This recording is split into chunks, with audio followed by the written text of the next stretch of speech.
মাছ ধরার জন্য প্রস্তুতি নেওয়া হচ্ছে। কি মাছ আছে এটি? গড়াই।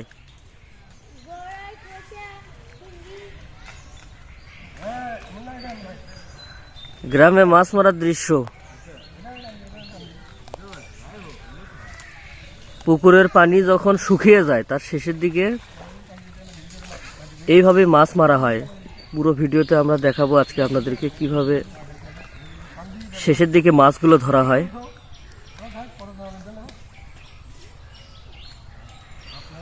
এখানে কাদা দিয়ে একটা পাড়ের মতো দেওয়া হচ্ছে, এখানে দেখেন, খেয়াল করুন। এখানে পানিগুলো ছেঁচা হবে। এখন পানিগুলো এই পাশ থেকে ওই পাশে নেবে, নেওয়ার পর এক পাশে দেখা যাবে পানি শূন্য থাকবে, ওই পাশ থেকে পরে মাছগুলো হাত দিয়ে ধরা হবে। দেখেন, খেয়াল করলে দেখতে পারবেন আপনারা, ভিডিওতে দেখাচ্ছি। এই যে দেখেন, এখান থেকে কাদাগুলো কিন্তু অন্যদিকে নেওয়া হচ্ছে।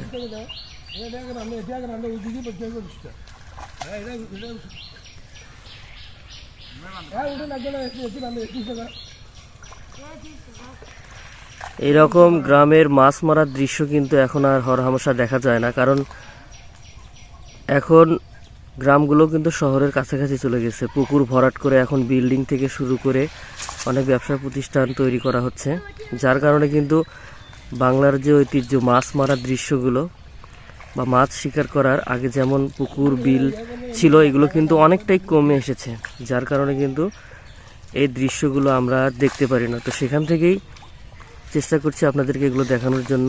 এখন সবাই কিন্তু এই যে পাড় দিচ্ছে কাদা দিয়ে, দেওয়ার পর এক পাশের পানি আরেক পাশে নেওয়া হবে, তাহলে মাছগুলো সহজেই কিন্তু তারা শিকার করতে পারবে।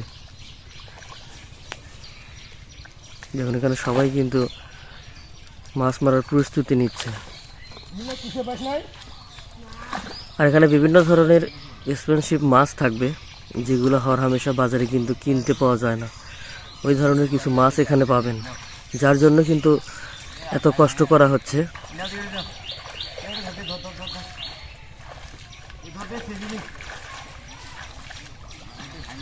এ তোর একটা ব্লগ বানায় ফেলবি না?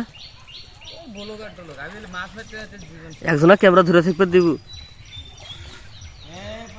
এখানেও একটা দেখেন পার দেওয়া হচ্ছে, এক পাশের পানি আরেক পাশে নেওয়া হবে মাছ মারার জন্য। কারণ শেষের দিকে যে পানিগুলো থাকে এগুলো কিন্তু অনেক সময় মেশিন দিয়ে ওঠানো সম্ভব হয় না।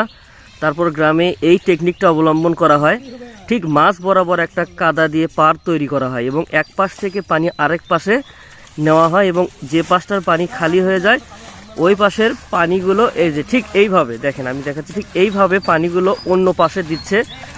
যখন ঠিক এই পাশটাতে পানিটা খালি হয়ে যাবে, ঠিক তখনই কিন্তু এখানে থাকা যে মানুষগুলো দেখতে পাচ্ছেন তারা কিন্তু মাছ মারার জন্য এই পুকুরে শুরু করে দেবে। তো এতটুকুই, পরবর্তী ভিডিও দেখার জন্য আমাদের সাথেই থাকবেন।